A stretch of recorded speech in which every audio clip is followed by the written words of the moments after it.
Do you like Vikings? Do you like medieval history? Do you like Iceland? Do you like complex, sometimes generational feuds fueled by the honor culture of a small-scale society in the medieval North? Well, if your answer to any of these questions is yes, you'll want to join us for Saga Thing, a podcast where we review the sagas of medieval Iceland. Now, for over a decade, we have been telling the stories of Iceland's first settlers and their families. And their feuds over sheep. And in each episode, we break down a different saga, unraveling its intricate plot, discussing the characters, and providing historical context to transport you back to a time of warriors, kings, and incredible feats of both martial and legal prowess. And don't worry if you're new to the world of the sagas, we're here to make it accessible and entertaining for everyone. And when we're done reviewing each saga, we take it to the Saga Thing, where we provide an official body count and judge the saga for things like best bloodshed, nicknames, and notable witticisms. We weigh the actions of the heroes and villains, sending one into exile and welcoming the other into our esteemed halls of Thingmen. So, if you like medieval stuff and want to know more about what Vikings did when they were at home, grab a hornful of mead and join us. Check out Saga Thing.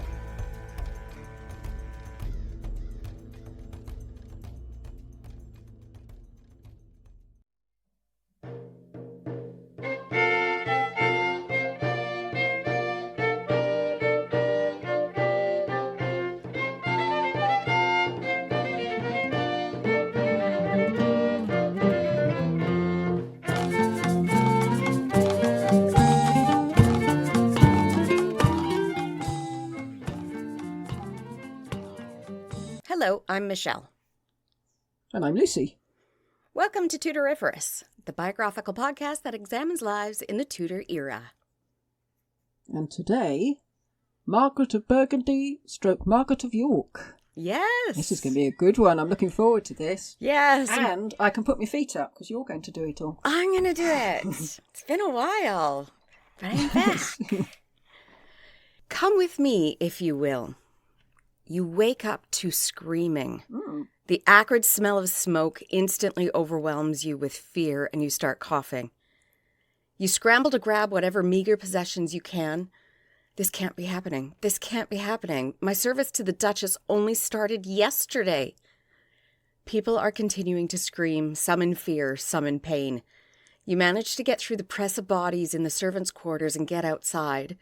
People are injured from the chaotic rush of bodies pressing through doors. Some appear to have been trampled. You turn and look at the once stunning palace of the Duchess. It is quickly being engulfed in flames. The Duchess is directing people to care for those injured and ordering others with goods to where they need to be. As you catch your breath, you see her turn and look at her palace, with all her goods beginning to fall in on itself, the flames reflected in her sorrowful eyes. Ooh, On to Margaret. Yes. Okay. Before we start, I want to explain how I've prepared this, because you're going to hear things that I say that completely contradict everybody else, and things that I agree with that will make a little bit of sense. The problem with Margaret is there is a huge amount of speculation. And the reason we have that speculation is because Louis the 11th, who will be one of our next Patreon, I've got him written, or I've got him read and researched. I need to write him. Okay. Spread rumors after rumor after rumor about her. So we're bad rumors. Bad rumors. Well, it's weird. He mixed in plausible reality rumors with malicious rumors to make the malicious rumors more believable. What is that saying? Sprinkle in 2 parts truth, 1 part lie?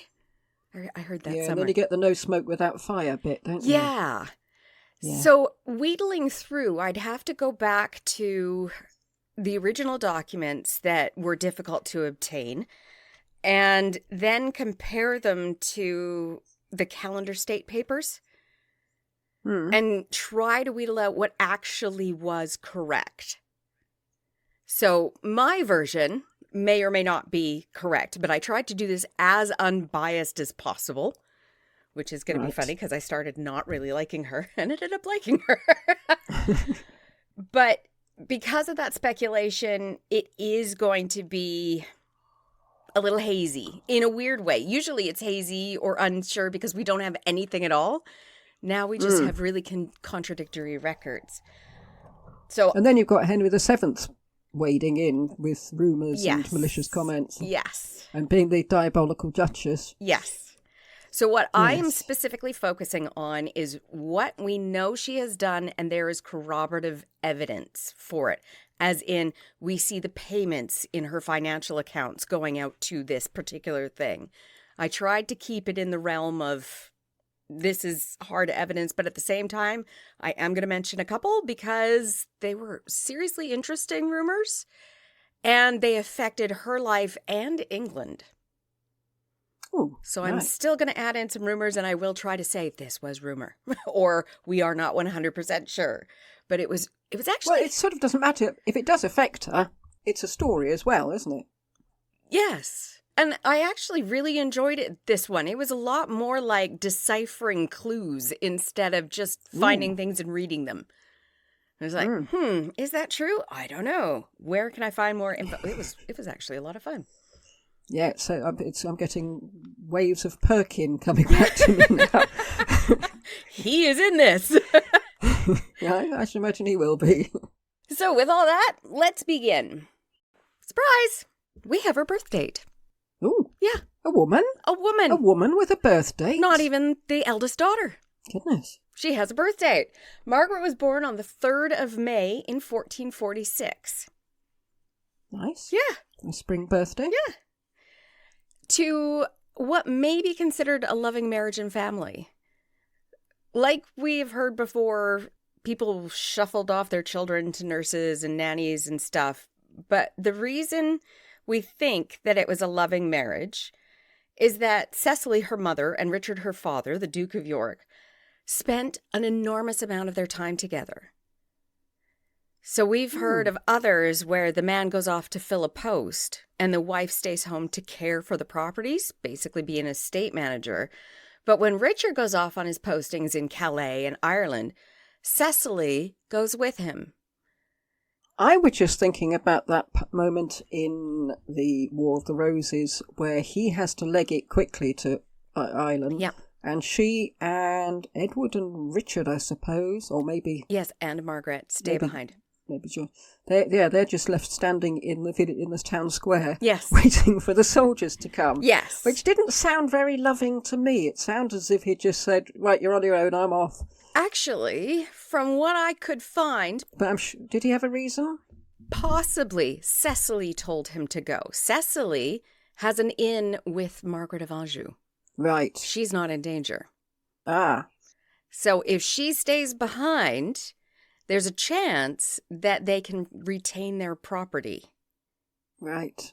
I'm not 100% sure on that, but that is some of the documentation. Well, I think we're doing Cecily. we are not, Cecily? because she's well before Henry VII.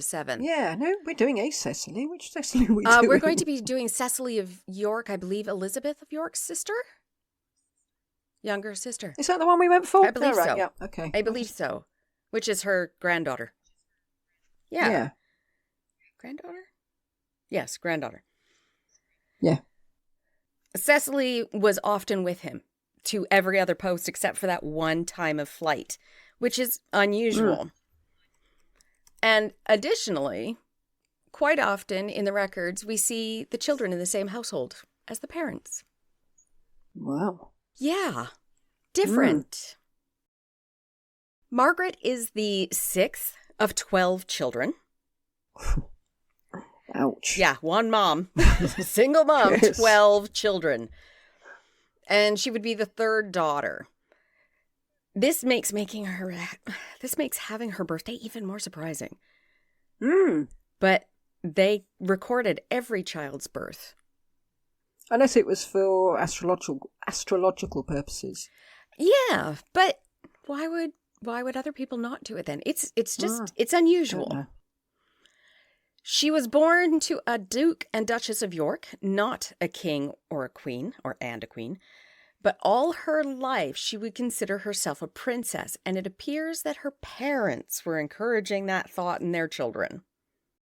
because he had an eye on the throne, or well, he had his hand on the throne, didn't he? And everyone said, "Oh no, take your hand off." If we go back before he did that, the family and quite a bit of England believed that he was the rightful king. If you remember, Henry Bolingbroke took the crown from Richard II. But Henry was the third son, not the second son. The York line comes through the elder son. So technically, legally, if Richard II had died, it would have been the York family that should have been kings, not the Lancastrian Bolingbrookes. So interesting that they subtly instilled that in their children all the way through. Like, you're just asking for trouble at that point. Yeah, it certainly explains parts of the behaviour of her siblings anyway. Yes, it does. The family not only believed that her father was the rightful king of England, but that the son of Queen Margaret of Anjou was not Henry VI. If you remember, he was catatonic when the boy was born. Yes. And many felt that Henry VI was too pious and not mentally well enough to perform the deed, so they believed that the son was the bastard. Perform the dirty deed, yes. PG-13. And then I say bastard. I'm sorry, bastard's the technical term. Natural son. Oh, yeah. When Margaret was born, though, England was only beginning to see the troubles brewing in England. In fact, Margaret herself, because of that connection with Cecily named her Margaret after the Queen Margaret of Anjou. Margaret is her namesake. So you can see and that not just because everybody's called Margaret. No, specifically the namesake of Margaret of Anjou. We won't go into more detail with the Wars of the Roses to get to the point where her brother becomes king. Suffice it to say, her brother becomes king. And that's Edward. That's Edward, yes. Yes. I did find a few connections in Margaret's early life interesting. She and Margaret Beaufort are second cousins. Not that distant. No. She was possibly born, but definitely raised at Fotheringhay Castle. All right. Oh, I have been there. Yeah. There is speculation about that. Some people say that she was born at the Abbey of Holy Cross, but there's nothing in their records, and we still have their records saying that she was born there. Right. So I'm saying no. I bring up Fotheringhay because Mary, Queen of Scots, we will be discussing it when she's there. Yes. She probably wished she weren't there, though. Yeah, she spent her last days there and was executed there. Yes, she did. But for Margaret, we can't think of Fotheringhay as this rundown place, a place to stuff an ex-queen. It was still a constant holding of the York family. It was well kept up. It was lavishly furnished whenever they were in place. And they left quite a large retinue behind to maintain the grounds. Apparently the hunting there is beautiful, or was beautiful. I think it was Rich III's favourite place, wasn't it? I think that was his favourite castle. I don't know. I could be wrong. I'm sure Ricardians will tell me, because it's the sort of thing they'd know. But I thought, yeah. It was apparently quite state-of-the-art and wonderful. I don't think there's much of it left from what I recall. Probably not, because it was run down. Elizabeth didn't originally want to send her to Fotheringhay because of how run down it was. And that's her time, so it's not very long. It was also the seat of local government and church government in the area. So she would have been surrounded by ecclesiastics. Yes, she is going to be one of those exceptionally pious women that we cover. Oh, God.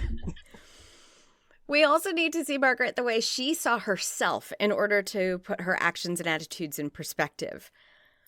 So yes, she was a princess, but she wasn't just a princess. She was royalty and connected to many other royal lines.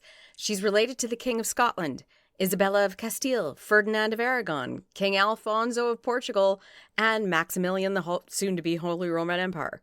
emperor. Yeah, she's like Boris Johnson. He's meant to be related to all the crowned heads of Europe. Oh, I bet you they're saying, please don't be. Please don't be. Yes. No, nothing to do with us. Nope. Margaret was their equal in her mind. Margaret's father, Richard, was lieutenant in France, caring for the crown's holdings there. He was well loved in both Burgundy and Normandy, which says a lot for him and his style of rule, considering the 100 Years' War is occurring. Yes, and he was well loved in Ireland as well. Yes, when he gets there, same thing. Yeah. Must have been so charismatic. And I don't know if he was caring for them. I didn't go too much into research about him, but Margaret does mention that at one point, well, I say mention, it's another rumor, when she tried to defend Clarence's actions and reconcile the two brothers, she had firm faith that they would because they had the gentle character of her father. Which, again, is somebody else saying that. That was Edward Hall later on, I believe. So whether or not that actually occurred, I don't know. But we do know that he was very well liked. Maybe he was just sensible and didn't wind people up. Hopefully. And pull their beards in Ireland or anything. Oh, dear. Oh, man. Margaret may have learned the importance of her own personal attention to her estates, running the estate and personal attention to her finances from her father's exceptionally poor handling of his own. Oh, right. And the financial troubles that ended up there as a result. We'll see that in the future, that instead of leaving it to her counselors or to estate managers, she was entirely hands-on, the same as Henry VII. Little notes in the margins. They'd have probably got on really well if they'd met, wouldn't they? Yeah. They could have talked about accounting and yes, and lovely chess. time. As Margaret was growing up, the relations between her father and the crown went extremely sour. This, of course, had a direct effect on her life. To make a decent marriage, a noble girl's parents have to be prominent at court and in good standing with the king. Otherwise, no one would want to associate with the family. Why would you? You've got treason hanging over you. Yes. Possible treason, yeah. Yes. Tainting and, yeah. Yeah. Yeah, I imagine they wouldn't touch her with a barge pole, would they? No, and I find it interesting that even though through all this was happening, Margaret's older sisters got married. All right. Yeah. Good marriages. Yes, actually. This is an aside, but it does clear up something we spoke about in the rebellions earlier. Margaret's parents were sent to rule over Ireland in the name of the king. We were mentioning that. During a time when the conflict between Richard of York and the king had died down a little.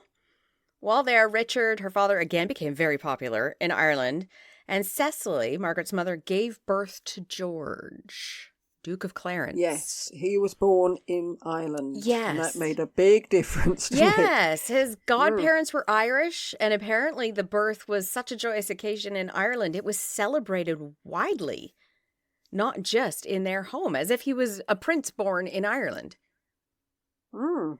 So, Lambert Simnel probably fed off of that. I would imagine he would have done, yeah. We haven't done him yet, but... Yep. Yeah. I don't know. I was wondering if that's the reason why. It was because of his supposed grandfather, Richard. Yes, and also that's why the rumour that young Edward... Now I have a special friend, Plantagenet. Was still in Ireland? Might have been taken over to Ireland because George knew that he'd find a welcome there.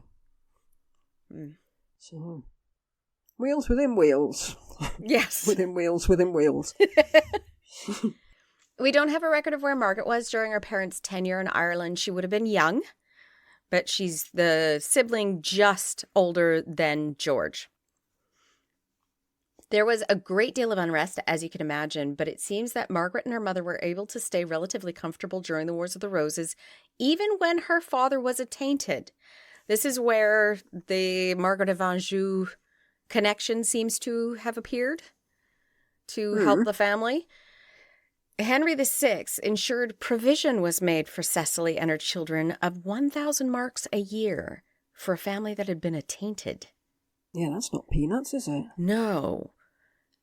Hmm. And I don't see that happening elsewhere for other women. Hmm. Yeah, interesting thoughts. In 1460, we get a rare glimpse of her young through the Paston letters. I love the Paston letter. John Paston, who was by this time the executor of John Fastolf's, wrote that while Margaret, along with her mother Cecily and brothers George and Richard, were staying in Fastolf's Crosby House in London, they were visited regularly by the Earl of March. This is Margaret's older brother and future King of England. So Richard and his eldest son Edmund are on the run. But Edward's still moving around freely too.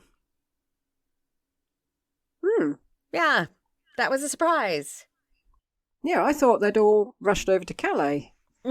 Nope. Okay. The other thing that's interesting, which seems somewhat unimportant, but I really like this. Children as young as 8 were sent to other families to learn. They'd leave the nursery and go elsewhere. Margaret's older sisters were. Margaret was not. Margaret was kept with her mother. She was 14 at this point. And she stayed with her mother. So I don't know if it's because the family isn't tainted. And if it was, why weren't the older sisters returned? And if it's not, was it just affection that kept them together? Because she's also a sickly child? No, not at all. And she's there with Richard and Clarence. Maybe she wouldn't go. Maybe she stamped her foot and said, no, I'm not going. I am not leaving this house. I don't know. It doesn't mean... Okay.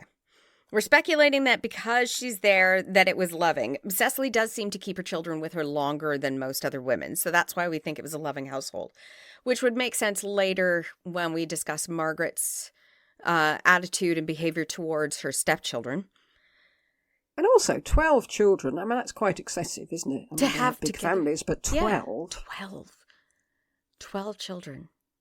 You must have either kept wanting the children... Or you were very happy had a with very your husband. loving relationship, yes. Yes. Either way, it works well. Yes. Yes. What we do know for sure is that she had very intense training and education. And we know this because she was literate in multiple languages. Literacy for women was not a thing yet. We keep getting flipping back and forth between after a certain age and before a certain age. Yeah. Margaret's from the before a certain age where women were taught to keep the household and use a scribe. You were not taught to read. You were to hire a male secretary. They would do all their reading and writing for you. Just don't bother reading. She was taught to read. I wonder if she insisted on it. I mean, it's hard for a child to insist on something, but she loved books later, didn't she? She did. She and Caxton shared a love of books. I wonder if she just said, look, please let me, I really want to do it. The suggestion by most historians, and I think I agree with this, is that royal women were taught to read. Queens were literate. Oh, right, yes. And you are a princess, so you need to be Princess literate. in waiting, yes. Yes. You're not actually a princess, but we're calling you a princess. So like a royal child would have been, she was able to read and write in French and possibly English. That's a bit back and forth. French is still the language of the court. Yep. And then you get where rumor starts popping in, because you get a lot of people mentioning that she couldn't read and write well. Like as if it's a backhanded, okay, you can read, but you're not very good at it. But I've been reading documents from that time, and French, just like English, was regional. Depending on where you were, people spelled things differently. People used different grammar. So I don't believe that basing her writing on a comparison to any one French example means that she would be bad at reading and writing French. I think it's just a regional thing, and I think that's part of the malicious rumors trying to take her down a peg that have come through. Yeah, because that would be something she'd be proud of. Yes. So that would be the thing to go for. Yes. And we know later in life, you brought up Caxton, She edits Caxton's French translations to make them Oh correct. yeah, she tells him first to get a move on, Yeah. and then to do it properly. Yes. So how could she be poor at French grammar and language if she was able to edit something that then went into print? And you would think it wouldn't be such a slur, given how often we've seen, oh, this is my book, it's not very good, I'm not very good at writing. So, Yeah. I mean, that was a trope in those days, wasn't it? So, yeah, you wouldn't think that people would be that upset about it. You'd assume people wouldn't believe it. No, but when you mingle it in with other nasty rumors, it's just compounding, maybe. Yeah. I don't know. And some of those rumors seem to have stuck without any evidence, and others were like, no, she never did this. It's like, where did you come across something that made you so certain on either side? I don't know. When her father and oldest brother Edmund were killed in December of 1460, Margaret had an example of calm, speedy, logical response to the disaster that she would emulate in her own future catastrophes. Her mother arranged for her two youngest sons to be moved to safety in Burgundy. The ties with Burgundy appear to already have been developing, but not with Charles the Bold. You would think it would be Burgundy. No. Louis XII was in exile in Burgundy. That's the son of the King of France, Charles. Yeah. And they hated each other. And he sided enthusiastically with the Yorkists despite his own father, who was siding with Margaret of Anjou. So you're going to Burgundy. Right. Technically, you'll be under the control of Burgundy, but really you're under Louis XII from France, who's also sort of in exile in Burgundy, all despite the French father. They were quite like the Georges, weren't they? Yes. This French family at this time. Yes, yes, yes. I'm not sure how she did it, but Cecily managed to smuggle, basically, her sons out, negotiate with Margaret and Henry to remain cared for with her daughter. And she stayed calm through all this. It was sort of likened to her working within the eye of a hurricane. You just had somebody who was sensible. Well, maybe, yes, if she's sensible and Richard is sensible, that's probably why they were popular wherever they went. Yeah. Because, yeah, you can just do without people just waging war for no apparent reason. Yeah. Running about screaming. You just want somebody who's going to be safe. Yes. Yes. Charles the Bold opposed the Yorkists because he resented Louis's influence on Burgundy. So it's not even a real safe place for her to be. So Louis from France, who's in exile, is supporting the Yorkists. Charles the Bold, which is the son of the current Duke Philip, is opposing them, but that's where they're going to go. I would have thought Ireland would have been safer. Yeah. But Louis is paying for them, paying for their upkeep. So maybe it was the finances. Maybe there's no one in Ireland who would do it. There's only Kildare and Desmond. But you can imagine Charles's father having to balance the two young men, Louis and his son Charles. Like, I need to keep both of you on side. And you guys are now fighting for opposite reasons. He did this by moving George and Richard to, please correct my pronunciation, Utrecht? I think so. Utrecht. That's what I've always called it, but I'm not certain. Okay. So they were away from court and kept safely. And Margaret stayed at home with her mother in Baynard's Castle in London. People do mention it was a safe stronghold. There's no such thing as a safe stronghold in London. If they want to get in it, they can get in it. They got in the tower, for goodness sake. Yes, or Edmund Dudley's place. I mean, that was meant to be quite well fortified. Yes. So no, there was no safe stronghold. It just, again, shows that Cecily was not worried. Unless she wanted to be somewhere more populated, so if something did kick off, she'd have maybe public there'd be support. somebody around who'd take their side rather than being out in the middle of nowhere. In the hinterlands, yeah. Dunno. Where whatever is done can be done secretly. And the news wouldn't get back to London for weeks, probably. Yes. In June of 1461, Margaret's life took yet another dramatic turn. Her remaining eldest brother, Edward, became king. And Margaret was now the king's sister and a bargaining chip in international politics. And she now formally took the title of princess. Yes. Well, perhaps she didn't have to change anything on her checkbook or anything. It already said princess. She could still wear that pink dress with the crown. Yes. The sparkles. Give her a little wand. Margaret was now under her brother's authority, and he provided for her. She always had lodgings at several royal buildings. Many he remodeled and furnished for her and her family's use, but often to Margaret's preferred style, which shows that they must have liked her. Or they didn't dare cross her. Possibly, but she's 14. Or, well, she's almost 15.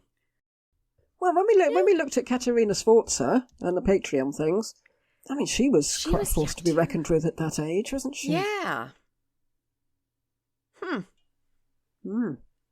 Margaret, like every other noble, would spend time in each of those upgraded holdings to escape the sewers filling up and the plague. Right. But she traveled, it seems, with the court. She had an income paid by the exchequer rather than the family holdings, but it was modest.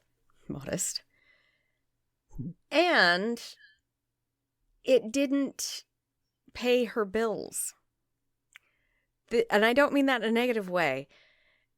Those were paid separately from another income. The money she was given from the exchequer was like pin money, like an allowance. All right. So the government was paying for the princess to be upheld. We don't see this later in Henry VIII. He gives his daughters land and property, and that land and property maintains them.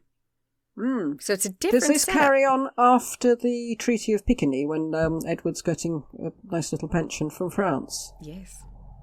Oh, well, he keeps that then. Oh, yeah. He doesn't share that. No. As we mentioned, Margaret's two older sisters were already married before Edward took the throne. So they're not available to Edward as pawns in the political marriage market. Of course, one of them married John de la Pole. You've got Elizabeth, the Duchess of Suffolk, and Anne, the Duchess of Exeter. Oh, did she marry Henry Holland? I don't remember, and I didn't look it up. If so, I feel very sorry for him, because apparently Henry Holland was a monster. Oh, no. I wonder if I've got that right. I don't know. Best to set that bit out, because I'm 100% sure, but Exeter is... All I know is that he fought for the Lancastrians against Anne's family. Oh, dear. Awkward. Her brothers George and Richard, both younger than Margaret, soon returned from Burgundy, and the three of them lived together at Greenwich Palace. So this is where everybody says they were particularly close. And is that because they're now older, and instead of being off in different households, learning their duties, warfare, they stayed together for quite a bit. At 15, Margaret was of marriageable age. 12 is marriageable age. So she's ready to go right away, is basically what I'm saying here. She is an immediate source of possible political intrigue. We don't know for sure if Edward approved, but he would learn fairly quickly that his sister was very interested in politics and their family's dynasty. Her mother... Well, I suppose she's had that drummed into her from a young age, hasn't she? She's been told she's called princess.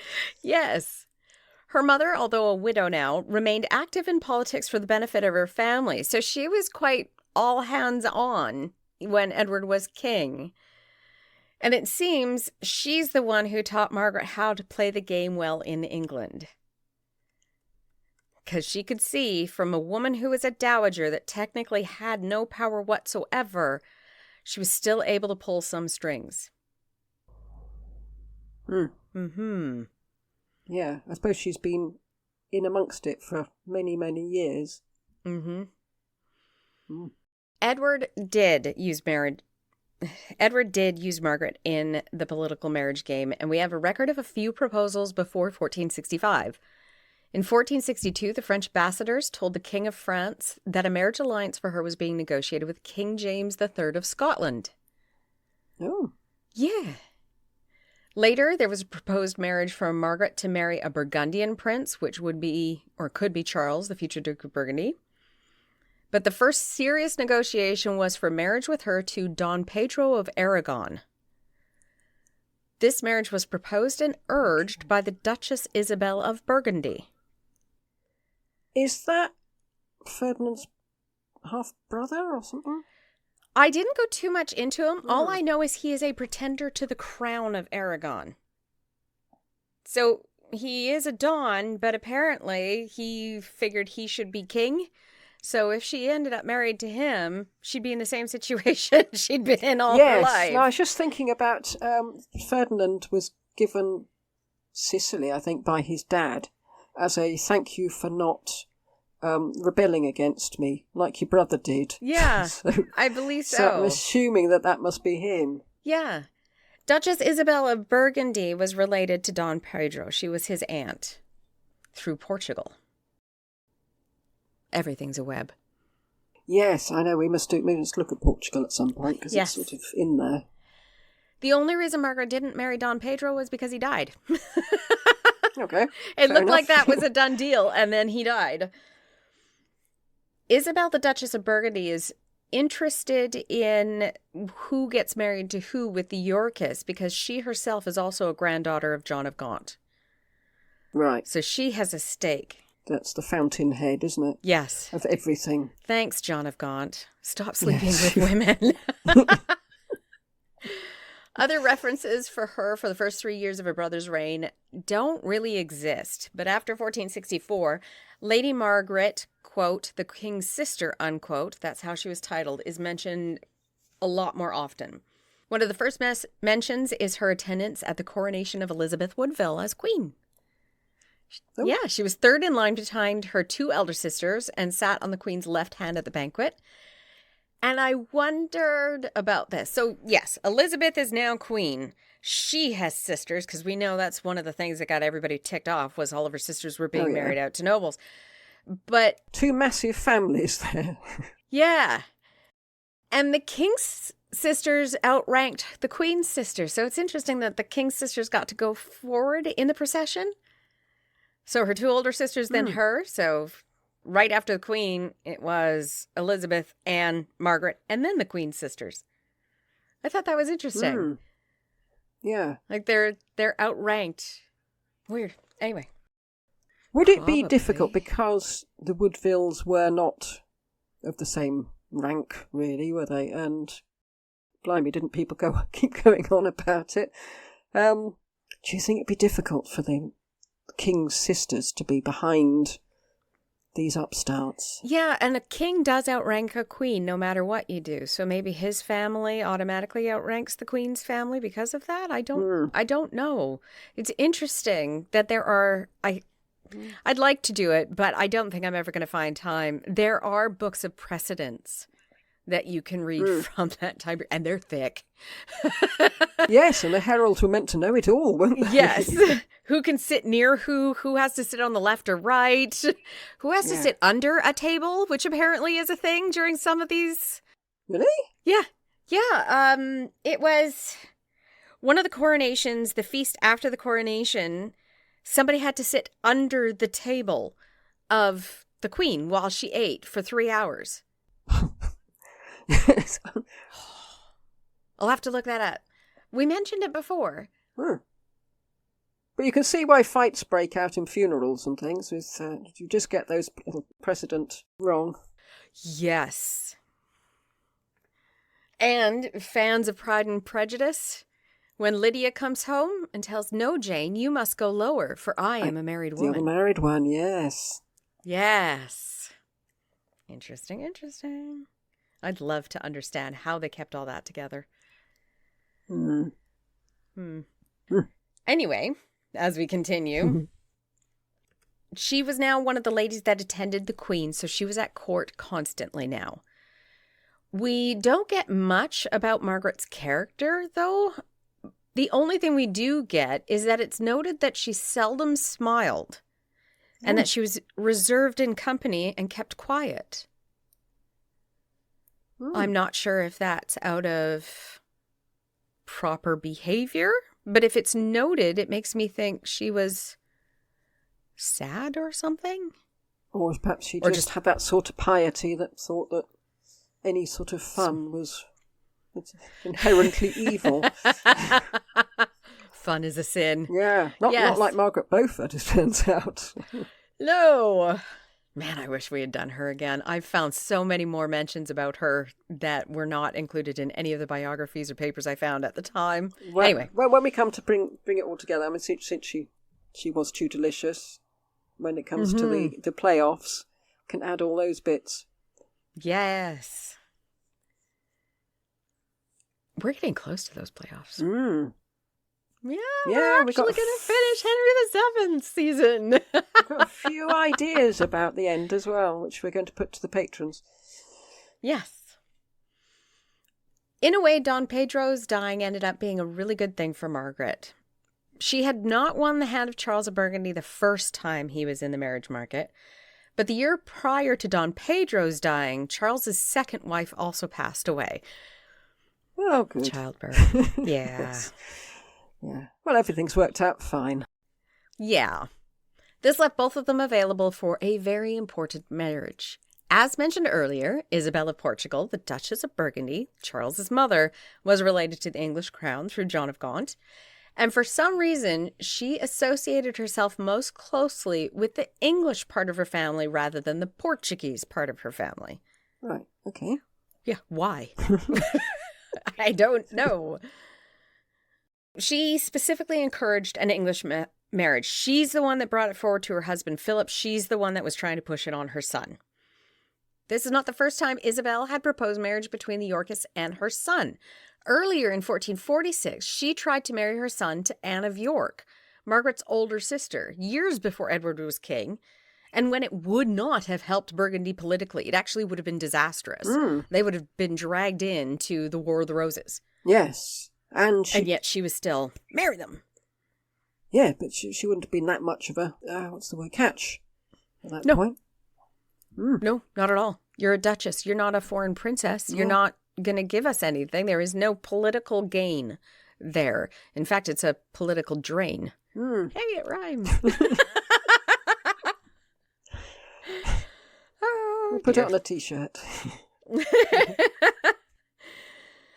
These marriage negotiations with Burgundy and England for Margaret took 2 years to accomplish. And it was so shaky that John Paston decided that he would put a bet against the fact that it wouldn't actually happen. Right, okay. Well, 2 years doesn't seem much at all. I mean, when we look at Arthur and Catherine of Aragon, I mean, yes, many but more. then you look at Mary and Louis, and wasn't that like just 6 months or something?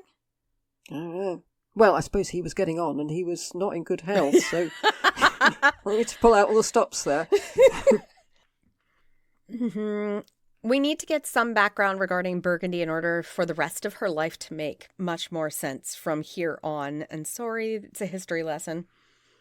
Burgundy itself is not just the Duchy of Burgundy, which is what I thought.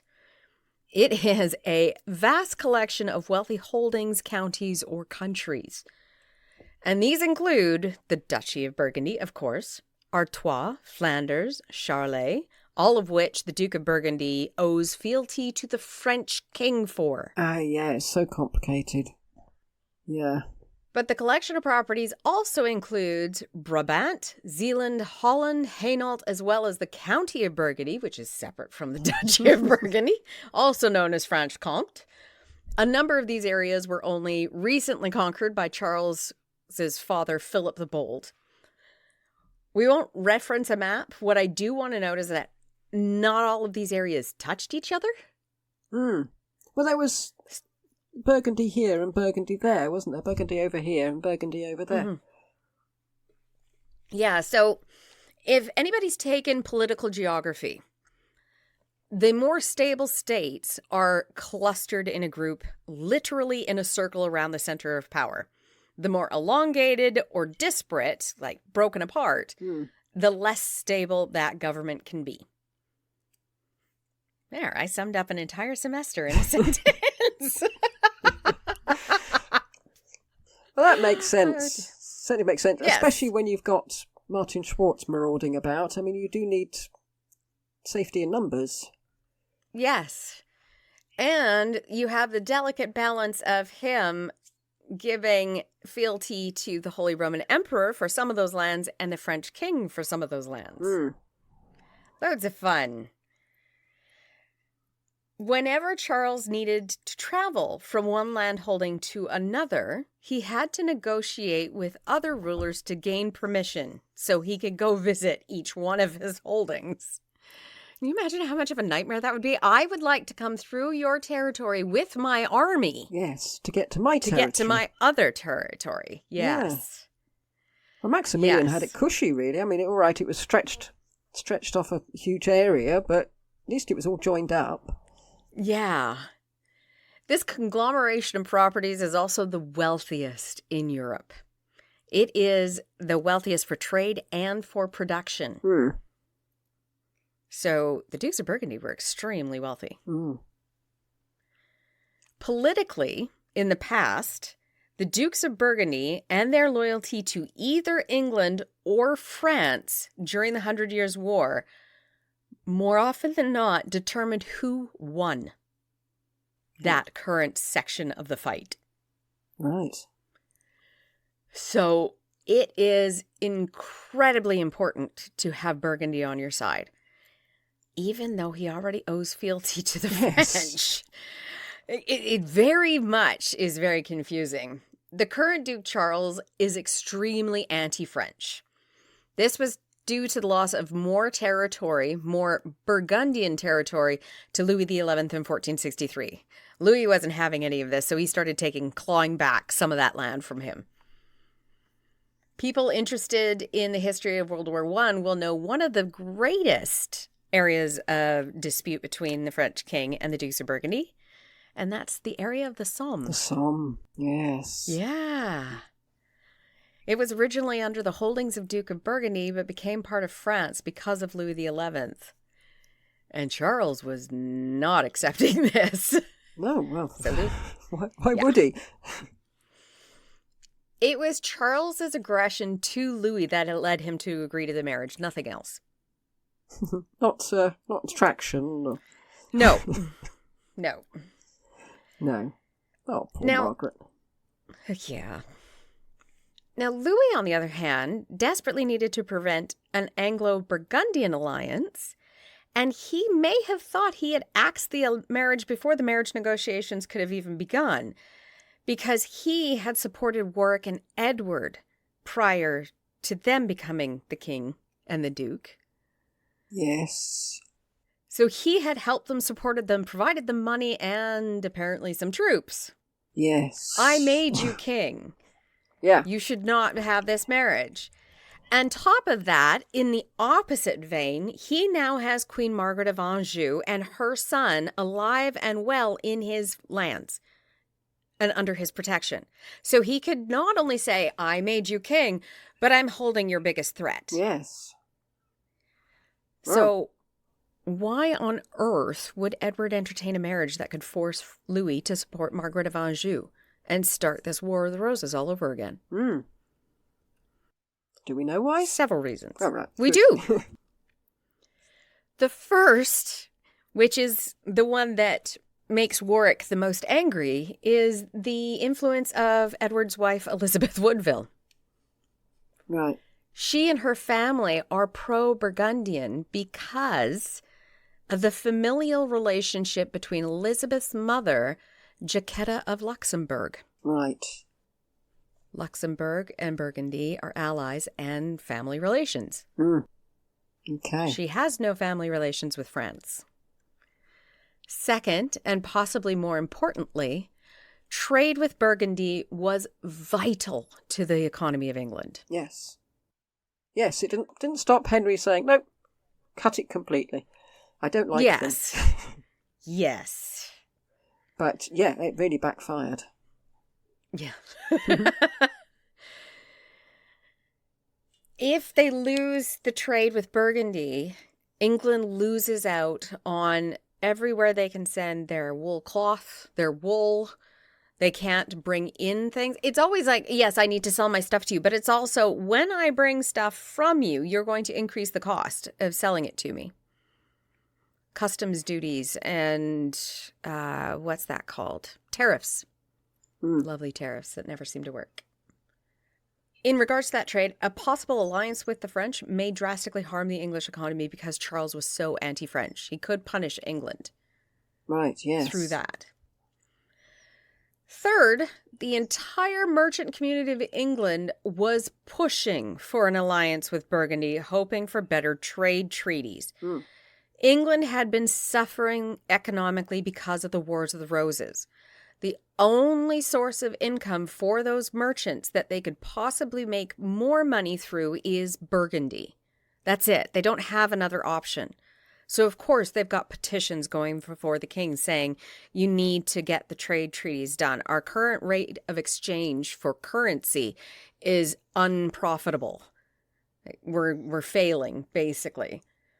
And those treaties, in marriage treaties, it could include customs, duties, taxes, exchange rates for currency, and little trade embargoes against other countries. Why didn't we use this one for our Valentine's Day episode?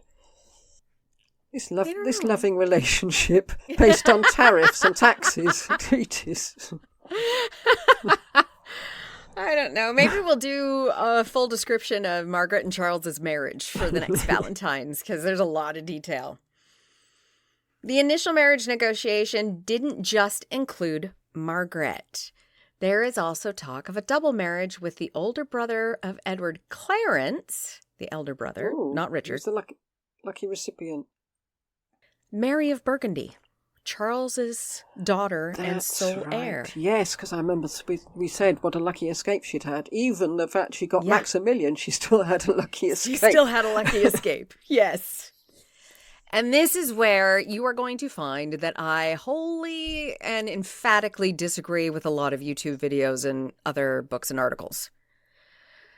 If you watch some YouTube videos, they will say that the marriage between Clarence and Mary was refused by Charles of Burgundy. Right. No. Edward dropped it. Edward canceled it. That's one of the reasons why Clarence was so angry with his brother. Oh, right. Was that because he was doing a Henry and wanting to make alliances with as many places as possible? No. If George married Mary and Charles and Margaret didn't have any sons, George would now be the Duke of Burgundy and outrank his brother in wealth. Oh. Yeah, you don't want that. No. So he scotched it. He said no. And I was getting really angry with some of these things saying Charles did this. I'm like, show me where. Show me where in those negotiations that it was Charles. Couldn't. They couldn't. It's amazing how cross you can get when you know something that you've just discovered, really, about something that maybe this time last year had no interest in whatsoever. Yes. You can find yourself shouting at books saying, no, he didn't. Yes, where did you get that? Yes. I'm looking at the documents here. So yeah, no, Edward scotched it. When Louis found out about the negotiations, he quickly dove in and proposed various other options for Margaret's hand. I do not want a Burgundian alliance. Yeah. He cannot have this. He is going to be in trouble. For England, you could not ask for more. They were being courted by both France and Burgundy, two of the wealthiest, most powerful political entities in Europe, both closest to England and the most danger to England. Yeah. I'm sorry, Scotland. I just realized how that sounded in my head. I was like, yes. Sorry, but you hadn't actually taken them over. And there's a lot more people and population in Burgundy and France. Yes, Scotland, you were dangerous too. Yes. Unfortunately, this marriage game really turned into an us against them situation in England between the Woodville family and Warwick. Yeah. Yeah. Warwick proposing and encouraging the French match and the Woodvilles wanting the Burgundian match, possibly just because they didn't like Warwick. Yeah. And Warwick would continue to have more influence. I should imagine Yeah. he was quite hard work, Warwick. I don't think I would have liked him. No. Okay, let's talk about what France is offering, because I've never heard this before. Okay. I've never heard of this before. Louis was so intent on getting this marriage and this alliance against Burgundy that he was willing to take Margaret without a dowry, Ooh. to pay the entire cost of her wedding, pay for her upkeep until the wedding, pay for her trousseau, and double her dower lands. That's, so Edward doesn't... and give Edward a French pension. Yes. That was tacked on at the end. So Edward's not paying for anything of this, presumably. Mm-mm. Wow. Nothing. Absolutely nothing. He'd be out of pocket. Absolutely nothing. So it's, when you think about Ferdinand and Henry bickering over the minutiae of these things... I've got that in here. I'm going to pull everything I can out of this negotiation with your father. No, I'll give everything for you. Yeah. Wow. Why wouldn't you just go, okay? Yeah. And Warwick was, of course, very happy with the terms he had managed to negotiate with the French. Well, especially since, if you've got terms like that, you're going to come back really on a cloud, aren't you? Saying, you'll never guess what I've managed to get for you. And then for them to say, nah, I don't think so. Yeah. You'd be fuming. I can understand why he'd be fuming and why he'd be flabbergasted. Yeah. This has never happened before in the history of negotiating marriages, and this is what you're going to say no to. They turned it down. They turned it down. They turned it down. I'm reading the books, and I'm going back and looking at the calendar state papers and going, what is wrong with you? What the heck?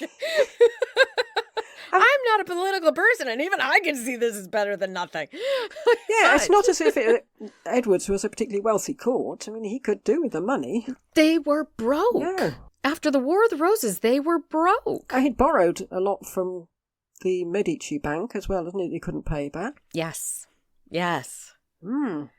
Idiot.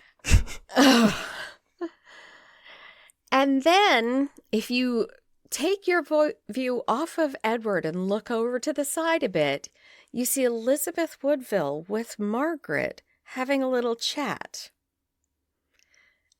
And they decide to make their voices known for what they want.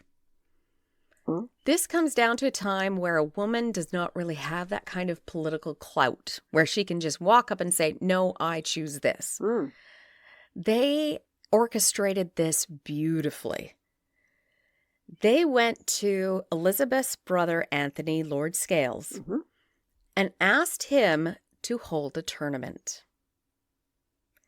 And a beautifully large orchestrated performance begins.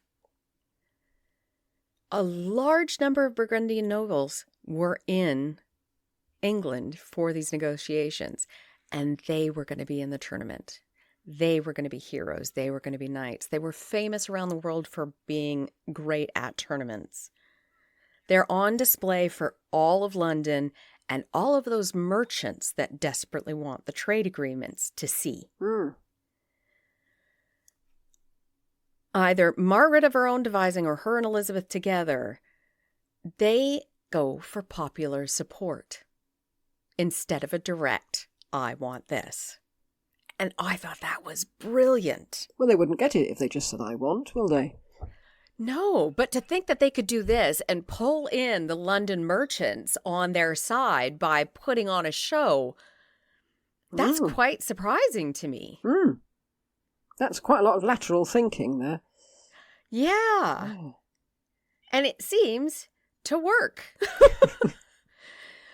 It was during this tournament the word came that Philip of Burgundy, Charles's father, had died. So Charles was now not just the heir of Burgundy, he was the Duke of Burgundy. So now the negotiations shift slightly.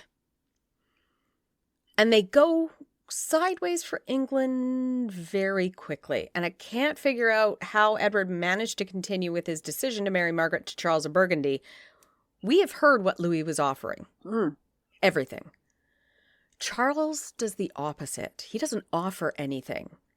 There is a trade agreement and treaties, but he demands a £200,000 dowry, that Margaret be presented to him with a great quantity of jewels, plate, clothing, attendants, and a bodyguard at the cost of England. Okay. These tariffs and they must have weighed up the amount that they would be getting for the wedding and the amount that would be coming into the country from better trade agreements, I suppose. Yeah, so if you look at it evenly just on the financial part, Edward looks immediately like he's paying everything and getting nothing in return. And you're right. Those trade agreements and foreign exchange rate, especially the agreements for the foreign exchange, should in the end provide England with more than that £200,000 dowry. Should. Because you remember, treaties get tossed out all the time. Yeah. So it's a gamble. It's an investment. And Edward still has to pay out of pocket that money to marry his sister off. And he's broke. He's not getting the pension that France had offered to give him either. Where is he going to get the money? Then we look at it, and the pension may have been more than the trade agreements. We don't honestly know because a lot of things happened so that, like I said, the trade agreement lasts for as long as this. But then again, the pension just goes to Edward, whereas the trade agreements favour all the merchants and the people they employ. Yeah. So Edward's getting nothing out of this. So why on earth would you choose Burgundy? Maybe he's thinking that if he chose France and people saw that him enriching himself at the cost of the country, his tenure on the throne might be considerably shortened. Possibly. Or if he accepted, then Warwick would definitely be a kingmaker.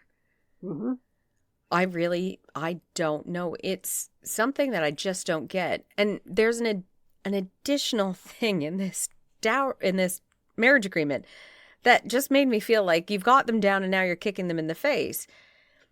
In most marriage agreements between countries, if the wife dies within a certain length of time after the marriage, the dowry, the jewels, and the plate all go back to the father. We saw that battle with Catherine of Aragon. Yeah. Edward didn't even get that. In this marriage treaty, only her jewels would be sent back to Edward. They get nothing else. Right. Like, why did you agree to this? Why? You're politically putting your country at risk because now Louis can support Margaret of Anjou. Yeah. And send her back, which he does. You're paying out a fortune to marry off your sister. And you're getting nothing in return. And a link with France has got to be a good idea after 100 years of war. Yeah. Why? Who knows? We do know he's exceedingly fond of Margaret. There are many examples later that I'll go over showing how much he cares for his sister.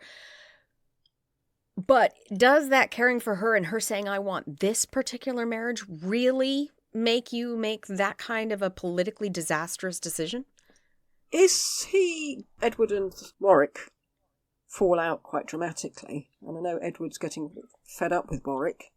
Is he so... They haven't fallen out until yet. This treaty. Right. This treaty is the straw that broke the camel's back.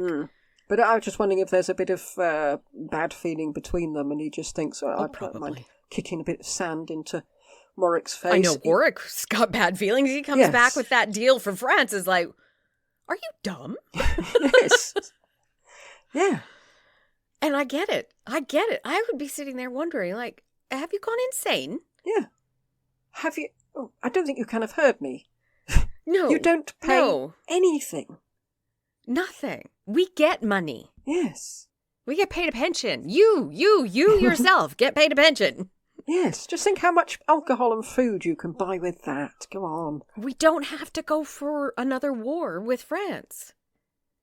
It's taken care of. We don't have to go cap in hand to the Medici Bank. No. You might even be able to start paying back some of your loans. I have no idea. Even though the merchants wanted this marriage, their backs went up about having to provide that dowry. Edward has no money. He is basically cap in hand asking for both loans and donations. Just give me money. I'm never going to get to pay you back. Yeah.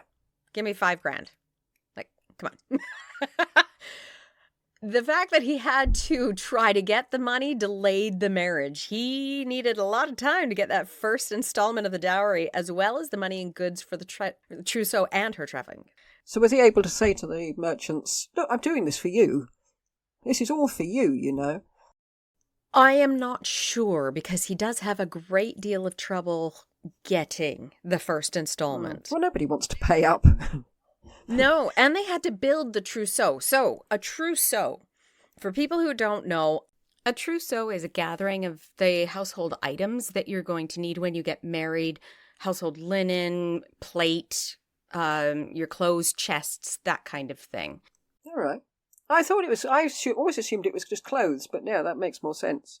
Mm-hmm. Yeah, well, you did have some clothes, like you'd put in more costly items that would take you a while to get together for clothing. Then, now, I don't know if it's the same for everybody, but now it's like your dishes, your china, a vacuum cleaner. Yeah, when I dispatched my daughters, I made sure that they had a proper toolkit when they went.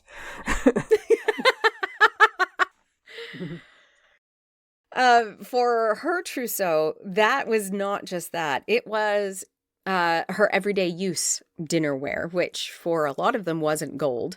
When you were not having state dinners quite often, you'd be eating on wood plates and bowls. I think they're beautiful. Nicer than gold, I would think.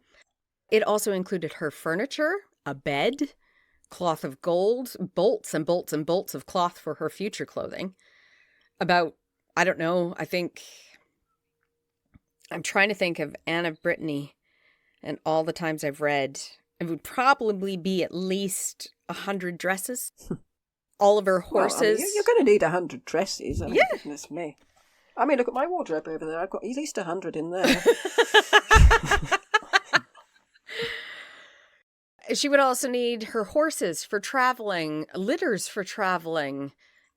Basically everything she needed was supposed to be provided by the father, not by her groom. Right. So not only do you have to be able to gather the money together, you have to have time to build those items, because currently she's been living in Edward's home. Well, he's not going to strip his home to let her go. No. So they have to make it. So yes, it does have my bed. Yeah. I'll sleep on the floor. It delayed the wedding from happening after the treaty was signed. So there's still time between for things to go sideways. And you would think Margaret, who desperately wants a family and desperately wants to be married, is just sitting there going, please, please, please. And I found it fascinating that this is where we first get Margaret's input politically, where she herself is speaking. There is a gentleman, his name is John Cornelius. He is the servant of a Lancastrian, Sir Robert Whittingham. John was found carrying letters from Lancastrian exiles into England. He was tortured and named other people involved in this conspiracy, who under torture then named others. As you would. Yes. And one of those named was a Sir Thomas Cook, who had been mayor of London twice. Mm-hmm. Sir Thomas Cook was heavily involved in getting the dowry payment together for her marriage. He has now been taken into custody and everything stopped. Oh. Margaret steps in, goes straight to her brother and says, please, can you let him go so I can get my dowry and get married? It's been 4 years. 4 years. I want to be married. I don't know. It doesn't seem a very nice trait, that, doesn't it? Yeah, let's trample over justice so I can get my stuff. Yes. She succeeded. He was released. And her dowry was gathered. As soon as Margaret left England, he was retaken. Released so he can carry on sorting out all her stuff. Yeah, you're not released forever. You're only released till she's gone. It's interesting that she had enough to step in there and speak for somebody who was held for treason and get him released. That in itself is huge. Was he executed afterwards? I didn't look it up, partly because I didn't want to. I want to think he lived happily ever after. As we have covered before, Warwick is not a happy man. No, he's not a happy bunny. No. He is so unhappy that he decides he's going to prevent the marriage. And he's going to do that by preventing the papal dispensation for the marriage between fourth cousins, which is what Margaret and Charles are. Remember, that's in the 7th degree of consanguinity. It's actually within the 4th degree of consanguinity, which is in, I think it's still now. Isn't that what it is now? Yeah, I would think that was quite a dangerous precedent, given how many royal marriages are much closer than that. Yeah, the Habsburg haven't even begun yet. No. When that didn't work, Warwick then tries to prevent the loans for the dowry from being collected. When this didn't work, he and Louis conspired and began spreading rumors and slanders about Margaret, trying to prevent the marriage. Oh, right. And Louis would continue with these rumors for a lot of Margaret's life. Of course, because she's a woman, the rumors are entirely about sex. She is not chaste. She's not a virgin. I bet she was. Yes. Oh, and did you hear she has a bastard child? She wasn't ill then. She was away giving birth secretly. Yeah. Charles in Burgundy did hear these rumors, didn't believe them, and let it be known that if anybody was found to repeat them, he would have them thrown in the nearest river. Oh, yeah, that'd be interesting for lobbing Louis into the nearest river, but yes. It sounds like mild for somebody who kills people for a living. You think, oh, that's pretty gentle, but it's actually, they'd be drowned. Yeah. I was going to say they probably wouldn't be able to swim, but yes, it probably actually means in drowning. A sack or something. Possibly. They didn't mention that. I was just thinking all the clothes. You're thrown into the middle of a river. Do you have enough strength to swim to the edge? No, your aglets are going to drag you down, aren't they? Yeah. Yes. As you can imagine, Margaret was very not happy with this. We know Warwick ends up dying, but Louis lives for quite some time, and it doesn't seem that Margaret ever forgives him. No, I don't suppose she would. I mean, she's desperate to get married. He's the problem now, once Warwick's out of the way. Yeah. Yeah. She is extremely pious, and one of the things that every priest out there is saying to women is God tells you to marry, be fruitful, and multiply. Yeah. And not beforehand, after the marriage. Yes. Yes. Very much so. Warwick is not the only person unhappy with this marriage. Many of the English who were not merchants were not happy. They were about to pay a great deal of money for an alliance that may not get them anything. And we know 100% that they were not happy because there were riots and attacks on merchants from Holland and Flanders that were in England at the time. Is that when people would go up and say bread and cheese, and if they said it with a strange accent, they'd be lynched? Because apparently I didn't look into that. Did that happen? It's at some time, yes. I'm not sure if it's this one, or it could be during the Malus Maleficarum. Not Malus Maleficarum. Malus Magnus? There's the Intercursus Magnus. Intercursus Malus, that's it, yes. Intercursus Malus. That's the one. We got there eventually. Yes, because apparently that's how you can spot someone from Flanders, is how they say bread and cheese. And as soon as they said it, I mean, there must have been people from Flanders practicing their Yeah. English accent for bread and cheese. Yeah.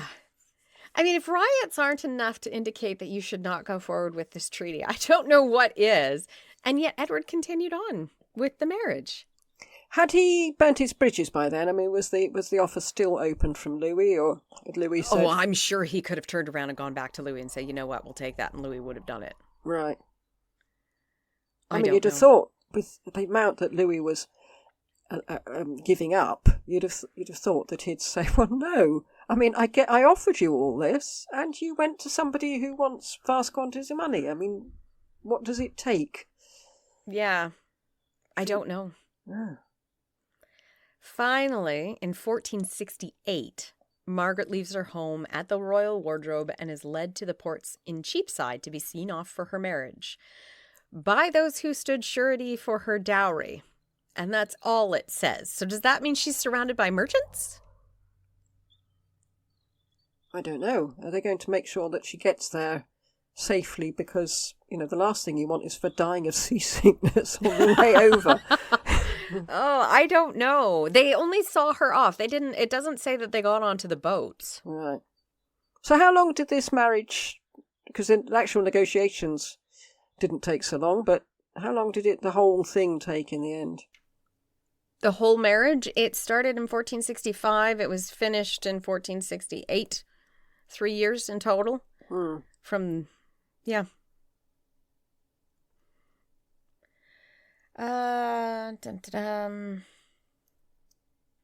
Margaret was also given a gift of plate from the City of London, which I didn't realize cities would be handing over gifts for a duchess's wedding. She wasn't really a princess, and she was the sister of a king, but she's not getting married to a king. She's getting married to a duke. So I thought that was a little bit surprising. You'd have thought she would be thinking, well, hang on a minute. When I wasn't a princess, I was saying I was a princess. Now I'd like to be a princess. Yes. You're offering me duchess. Yes. Yes. I wish we had an answer to this of whether or not Warwick ever did resign himself to the marriage. But Margaret rode pillion behind him on his horse through London, which is, I'm assuming, is a public display of, yes, I am okay with this marriage, please stop rioting, kind of thing. Quite an intimate moment, you feel, riding pillion. Yeah. For those that don't know, riding pillion is riding behind them. You're just holding onto their waist. It took her 3 days to get to the coast, stopping once with her brothers Clarence and Richard, George and Richard. He's always Clarence, isn't he, I think? Yes, he is. It's Clarence. You forget that his name is George. And Clarence, yes. Yes. At the shrine of St. Thomas Becket. She then made a pilgrimage to Canterbury, accompanied by all of her brothers. Edward came this time. And then she boarded the ship, the New Ellen, at Margate. To give you an idea of the scale of the party attending Margaret and her trousseau, 16 large ships were required to transport them across the channel. Goodness sake. Look at all my stuff! Yes. I don't think we can understress the importance of this marriage politically in Europe. In order to understand why this is important, we need to look at the political climate. France at this time was a huge aggressor against Aragon, Castile, Burgundy, Brittany, England, the Holy Roman Empire, Italy. This wedding was to cement an alliance against France.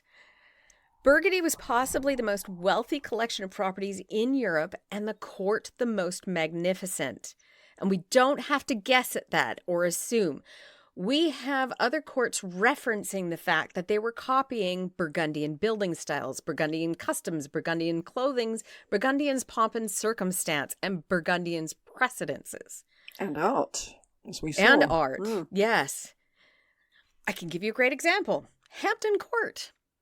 That brick with white and black patterns within the red brick structure is actually a Burgundian style of building.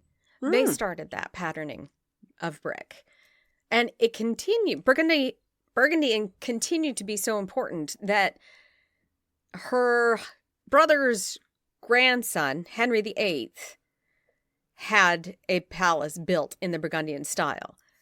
So it remained to be one of the most important areas of culture and I don't know what that word is. Giving out culture to everybody else. Oh, influence? Influence, sure. An influence on everybody else. I'm going to leave that in. What is that word? You can tell we don't write scripts. I'm going to be sitting here going, what is that word? What is that word? Yeah, Edward was very keen to emulate the Burgundian court, wasn't he? To make it more cosmopolitan and after he gets exiled there. Yeah. Yes. Yeah. And less of a backwater, really. Yeah. I mean, our very first episode, when we went to talk about art, we said, well, there wasn't any, really. No, there wasn't any style of music. Well, there was a style of music. You found a style of music. Yeah, music was different, but visual arts, no. And then we look at all the sculptures and stuff at the time, and we're like, yes, but that was Parigio Toriano, or whatever his name is. Like, he's Italian. Yes. That's a Dutch painter. Yes. I'll just point at other countries. He came from here. He came from there. What did it... Give us an English artist. Chaucer? Yeah. I was just trying to think. I was about to say no one until Van Dyke, but I thought, no, he's not English. What am I thinking of? Holbein. Van Dyke. Was that Charles II's reign? Charles I. Charles I. Yes. But Holbein, no, not English. Nope. The younger or the elder. I can't think of his name. The bloke who did the little miniatures. There was a lady during the Elizabeth era who did some painting for Elizabeth, but I don't remember if she was English or not. I vaguely think she was. We'll find out. Yeah, we've got plenty of time to find that out. Yes. God knows we got plenty of time. This marriage was so important into the European political game that any high-ranking personage in Europe came to witness the wedding, and those who couldn't commissioned descriptions and illustrations of the wedding. There was a famous 9-day tournament held, and each contest or battle or joust was reported on throughout Europe in a blow-by-blow. We have the most detail about this wedding than we do of any other wedding during this time for anybody else. Oh, perhaps we'll keep it for the Valentine's. That's what I was just thinking. Yeah.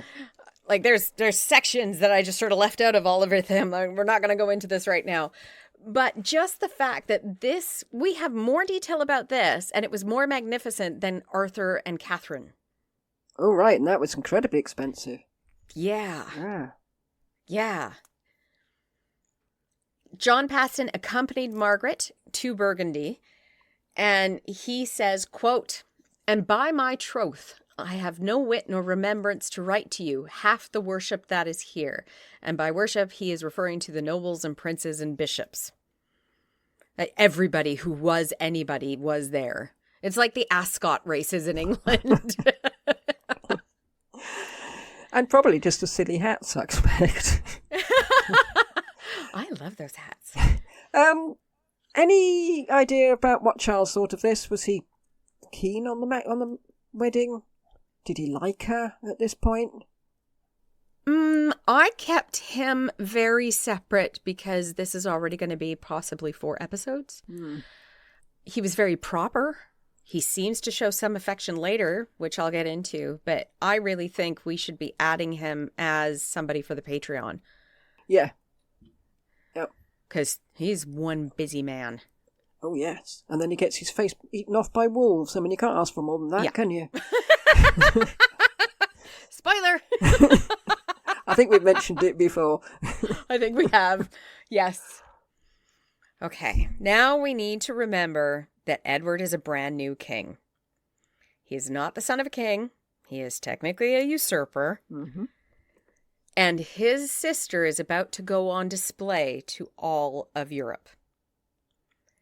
He needs to ensure that he is presenting England really well to all this nobility, high-ranking churchmen, and the chroniclers that are there.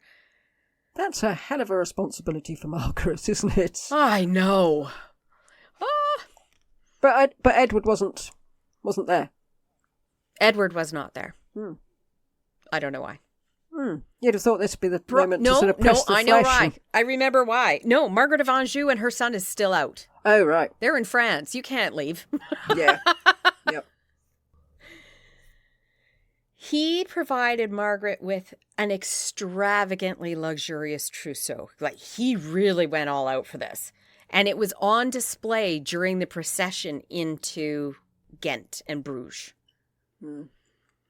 It included jewels, plate, clothing, furniture, horses, cloth of gold. Horses were draped in gold. They had gold jewelry on them.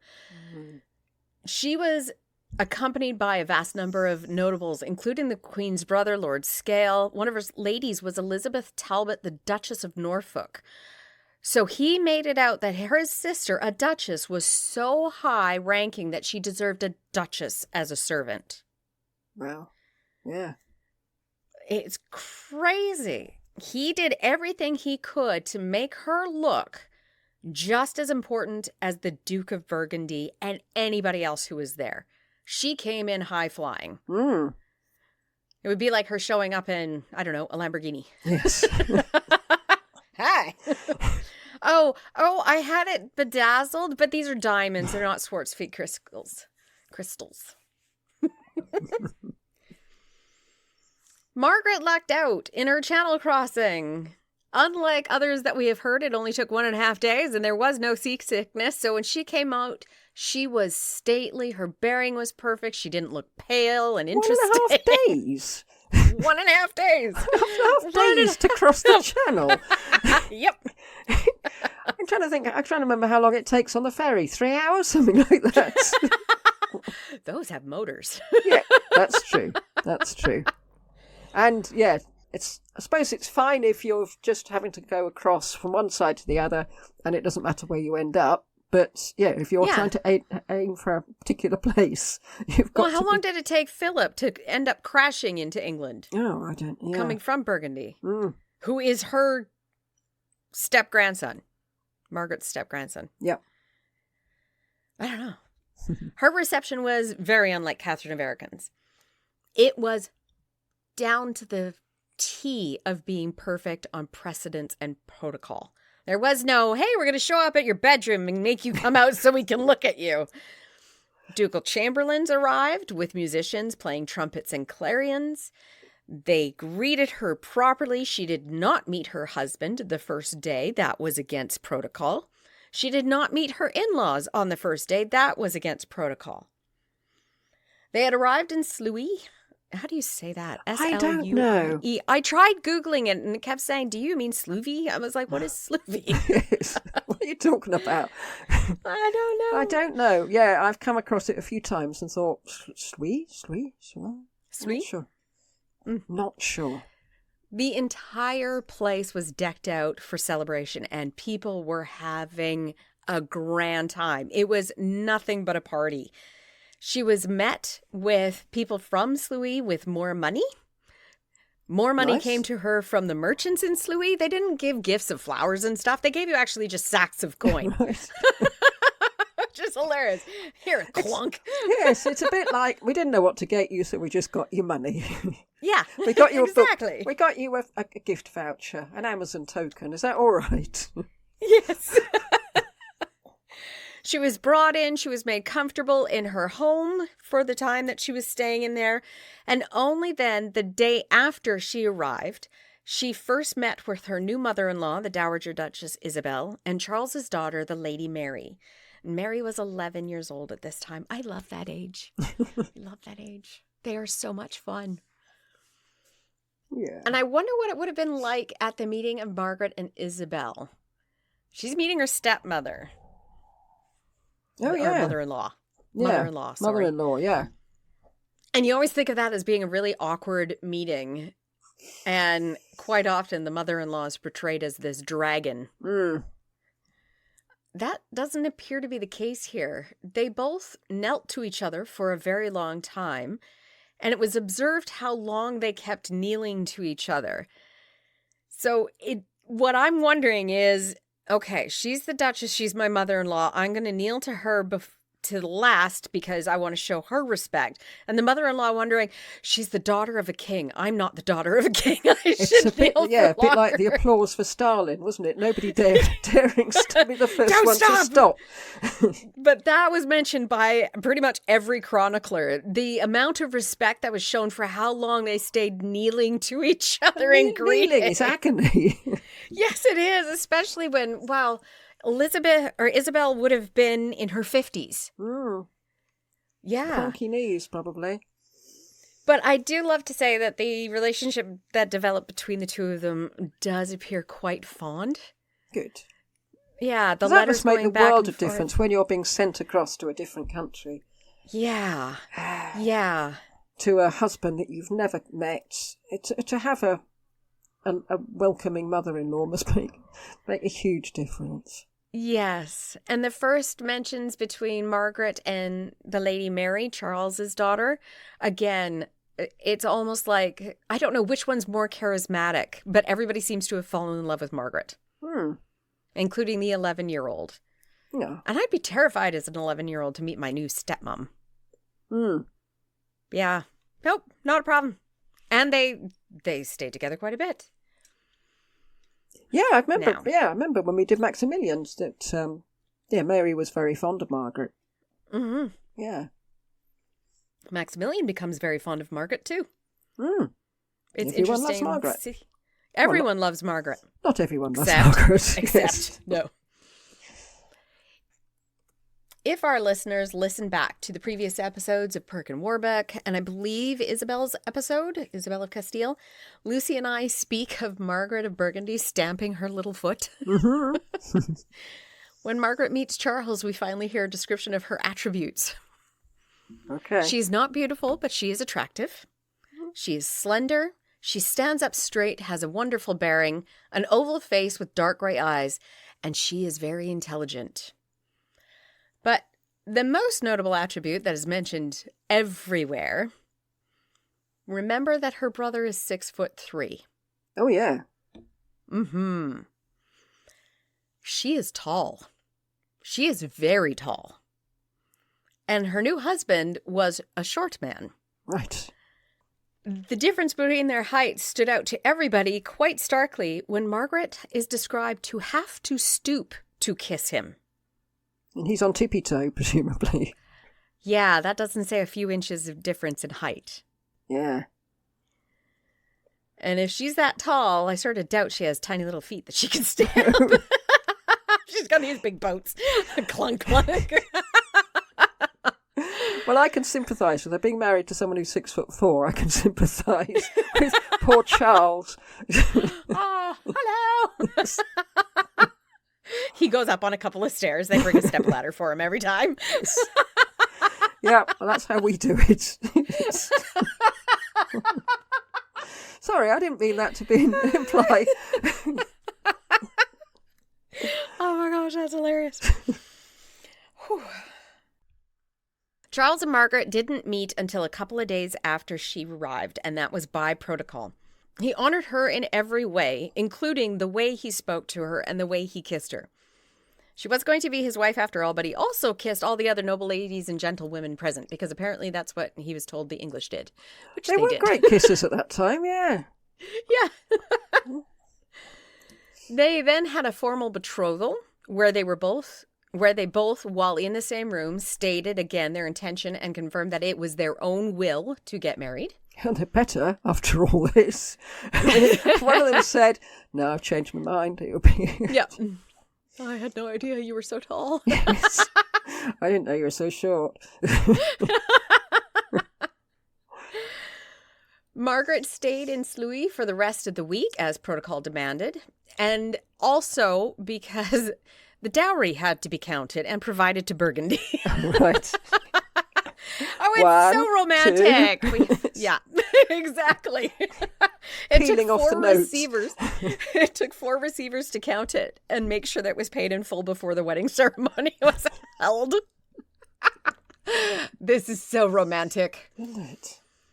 There was an additional reason for the delay in the wedding. So it might have been somebody saying to the receivers, count slowly, count slowly. John Paston mentions in his letters that they had to wait for the Lancastrian noble exiles to leave so that she could go into the city where she was to get married. So the Duke of Exeter and the Duke of Somerset were in exile in Burgundy and they couldn't be there for a Yorkist wedding. What was Charles doing? Hedging his bets? She might not actually make it across the channel. She might not we'll turn wait till up. she actually arrives. They may not have brought the entire dowry. You stay here. The more you read into this, the more romantic it becomes. Yeah, right, it's all here. Out, out, out, go on. Go, quick, you were never here. Do you think they're sneaking out the back door as she's coming in the front? Yeah.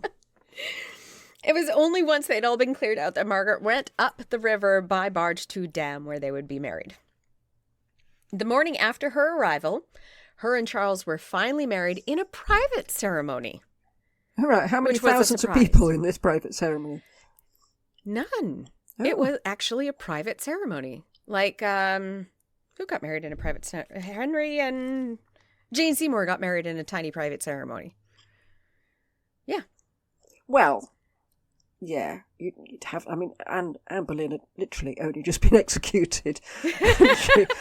Shh.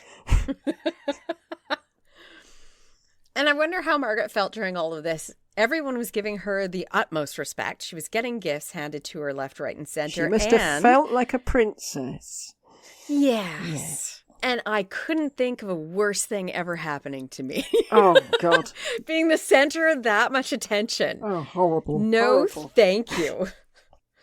Oh, my God. Everybody around me is always surprised that I'm doing a podcast that tons of people are listening to. And I'm like, no, it's just me and Lucy. Yes. I only see Lucy. I should think most podcasters are introverted, yes, antisocial, yes.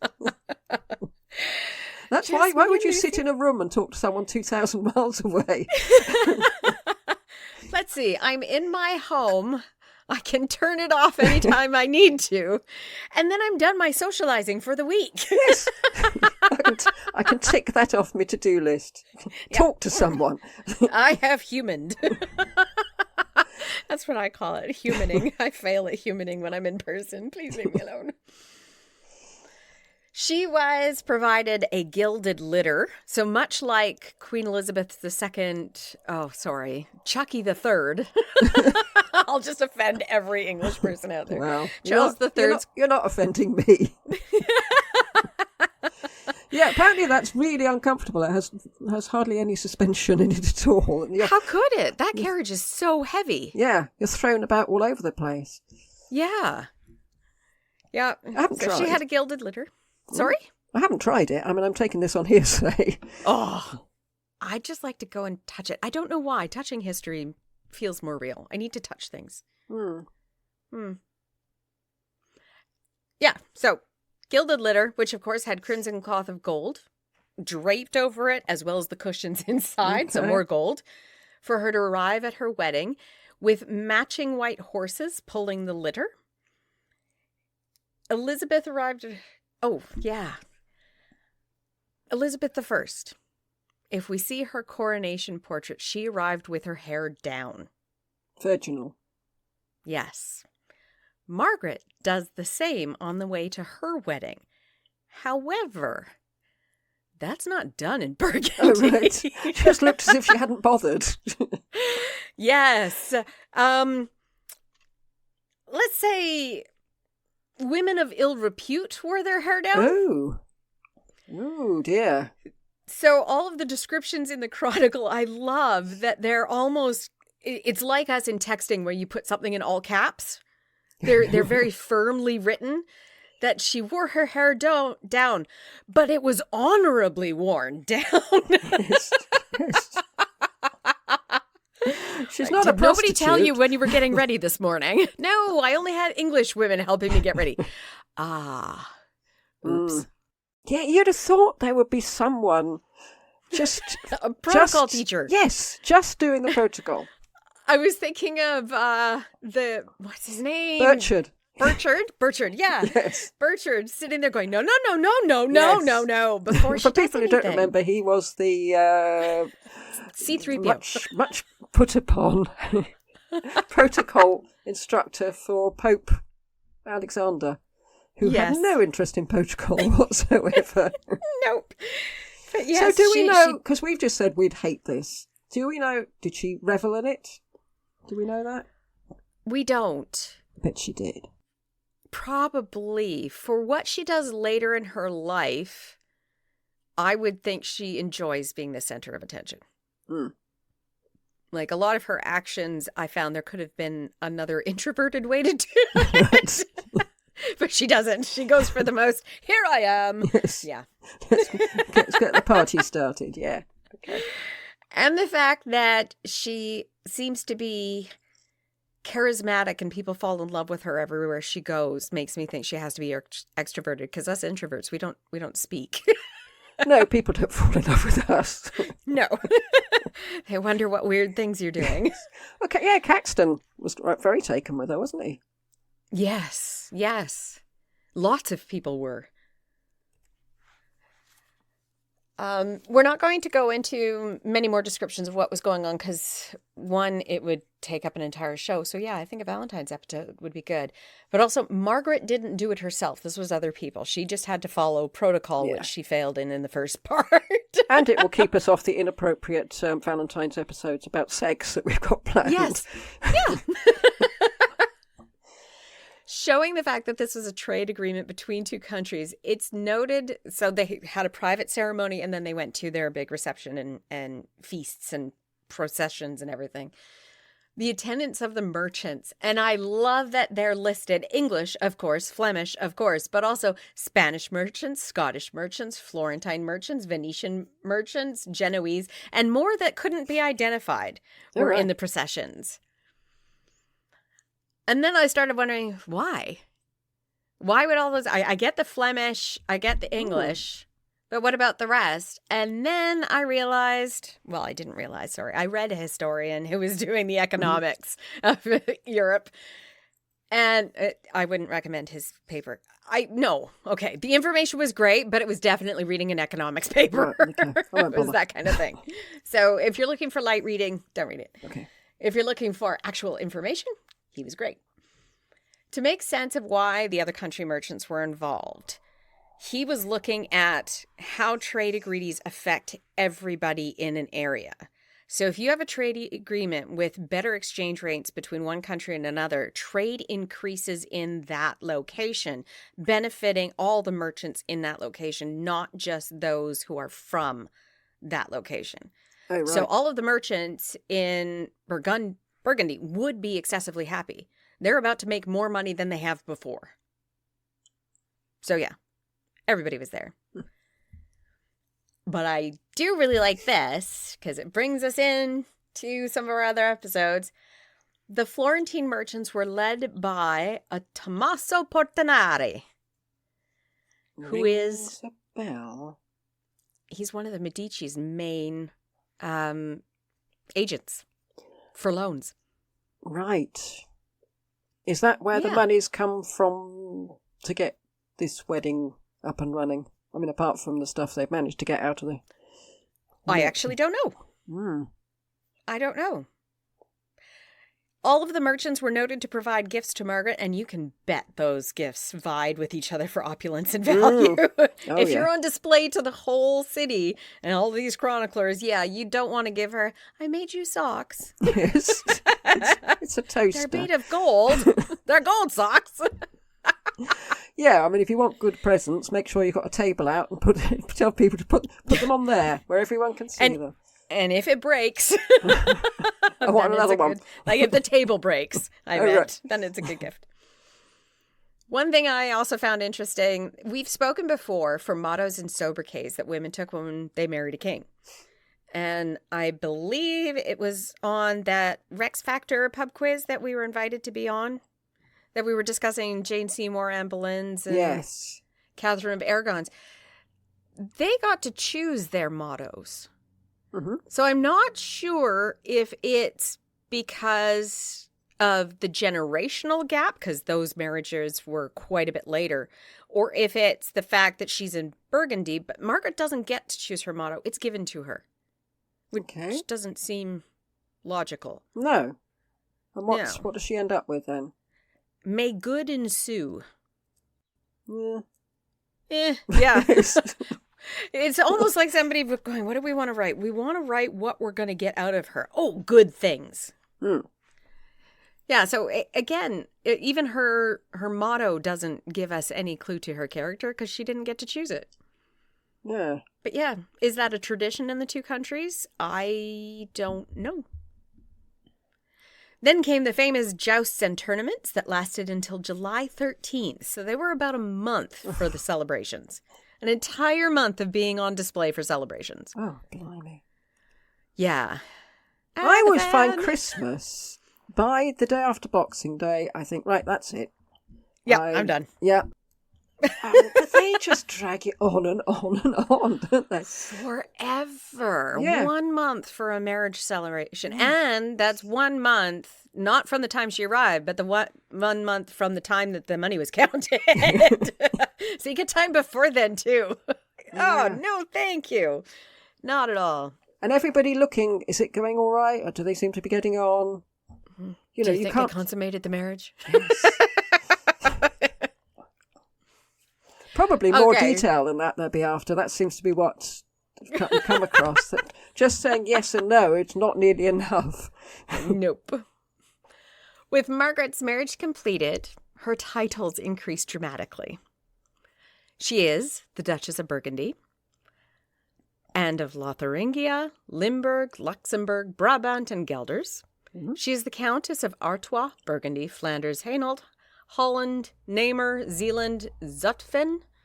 She is the Marchioness of the Holy Roman Empire, linking her with Maximilian. She is also the Lady of Friesland, Malines, and of Salins. If nothing else, this list tells you how busy the Dukes of Burgundy were in conquering and marrying into or negotiating additional lands. But there's one missing off that. She's not a princess. She's not a princess. No, the Dukes of Burgundy are often called the king without a crown. Yeah. During this time because of how much power and how much... They actually have more land put together than England does. Oh, really? It's much bigger. Oh. Mm-hmm. Well, Charles the Bold joins big chunks of it together as well, doesn't he? Yes. Yeah. Yeah. I think he got sick of this idea of, excuse me, please, can I come through? Yes. Yes. Can I pay you to come through? Because quite often it meant money. Just imagine. Mm-hmm. And here is where we get a surprise.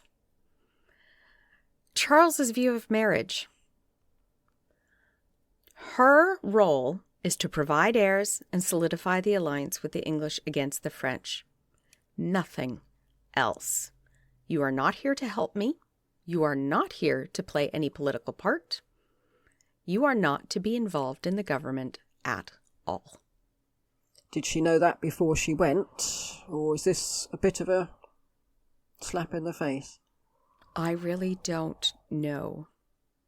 Because it's very different reading about Italian ones, and the wives are always, well, I'm saying always, the ones I've come across, apart from Florence, which is a bit different, but the wives are always just, they have to be up there helping because the husband is away fighting. They usually got a sideline as a condottieri, so they're off fighting a lot, so they have to be.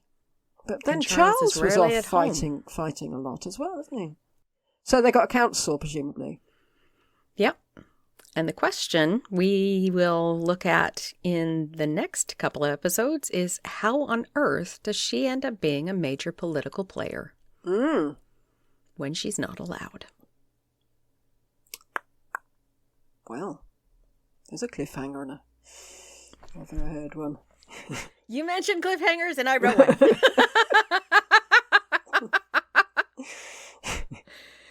And that is the end of our episode. Wow. 1 for Margaret. Hope you enjoyed it. Did? Thank you. And it was such a treat just to be able to sit here and listen. And it feels so good to be back in this. Yeah. A little weird.